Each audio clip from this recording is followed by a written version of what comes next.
రాజకీయ పోస్ట్ ఇది కాదు. నేను మీ గురించి అసెంబ్లీలో చెప్పిన ప్రతిపక్షాలు మాట్లాడితే టీఆర్ఎస్ వాళ్ళే ఉన్నారని నేను చెప్పిన, టీఆర్ఎస్ వాళ్ళే ఉంటారు అని చెప్పిన. నేను గ్యారంటీగా ఉంటారు కాక ఉంటారు.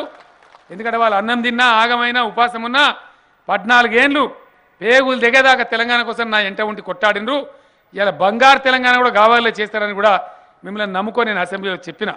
మరి మీరందరూ నా మాట నిలబెట్టాలి. నిలబెడతారా? మీరు సప్పట్లే కొడతలేదు, మాట నిలబెడతారు. గతంలో ఒక మాట చూసినాం. ఇప్పుడు ఏం డ్రామాలండి? ఇప్పుడు ఏం జరుగుతుంది?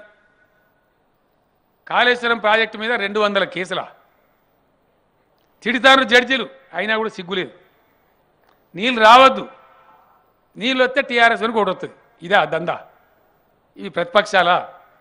ఇవి రాజకీయాలా? ఇదేనా పద్ధతి? ఇంకా ఇంకో డ్రామా. సమస్య వస్తుంది రైతులకు, వెంటనే మార్కెట్ కమిటీ కాడ జెండాలు పట్టుకొని ధర్నా. 3 ఏళ్ల కింద వీడే ఉన్నాడు సర్కార్లోకి వెళ్ళి పోగానే నువ్వు 64 ఆకుపసలు తాగి పవిత్రం అయిపోయినావా? చేస్తావా రేపు? వీడి అధికారం ఉంటే వాడి ధర్నా, వాడి అధికారం ఉంటే వీడి ధర్నా. ఇదే కదా మనం చూసింది. ఈ రాష్ట్రాన్ని ఏలిన 2 పార్టీల యొక్క ఆధ్వర్యంలో వీడి అధికారం ఉంటే వాడు కందిలు తెచ్చు అసెంబ్లీకి, ఎవడు కాంగ్రెస్ వాడి అధికారం ఉంటే టీడీపీ వాడు తెస్తున్నాయి కందిలు యాడికి అసెంబ్లీకి. అదే తెలుగుదేశం అధికారం ఉంటే కాంగ్రెస్ వాడు కందిలు తెస్తారు, కరెంట్ వస్తలేదని. కాంగ్రెస్ ఉన్నా టీడీపీ ఉన్నా అసెంబ్లీకి కందిళ్ళు ఎక్కాలు వచ్చినాయి, కానీ రైతుల కరెంట్ రాలే. వచ్చిందా? ఇలా వచ్చిందంటే టీఆర్ఎస్ ప్రభుత్వ ఆధ్వర్యంలోనే వచ్చింది.